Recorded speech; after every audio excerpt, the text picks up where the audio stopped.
please, Mehedi Hasan to speak against the motion. Thank you, Tim. Let's be very clear. This is not a debate about the face veil. And I'm not here to defend the face veil. I'm not a fan of the niqab or the burqa. I'm not a fan of tongue studs or belly button rings. I'm not a fan of Jacques tie either.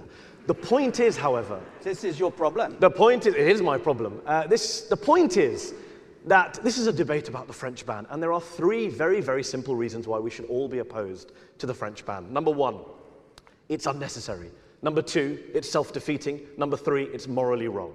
It's unnecessary because less than 2,000 women in France wear the face veil. That's 0.1% of the 2 million adult Muslim women in France. That's 0.003% of the French population as a whole. This is not just taking a sledgehammer to crack a nut. This is like reaching for a bazooka to kill a fly. It is totally disproportionate and unnecessary. And it's self-defeating too, because all it does is it alienates an alienated Muslim minority in France, and it encourages young women in France to act defiantly and break the law and be different.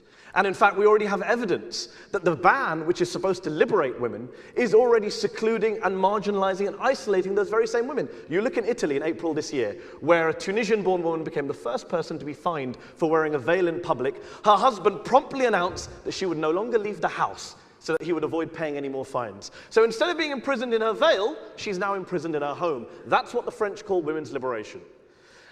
But above all else, it is morally wrong for the state to infringe on women's freedom to choose what they want to wear in public.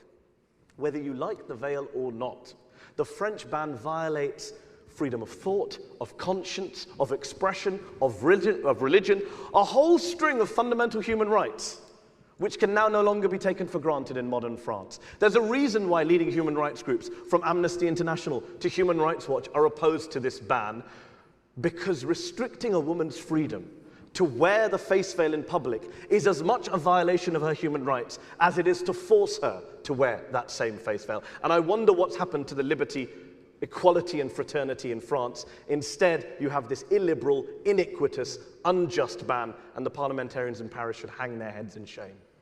Okay, Mehedi Hasan, thank you very much indeed.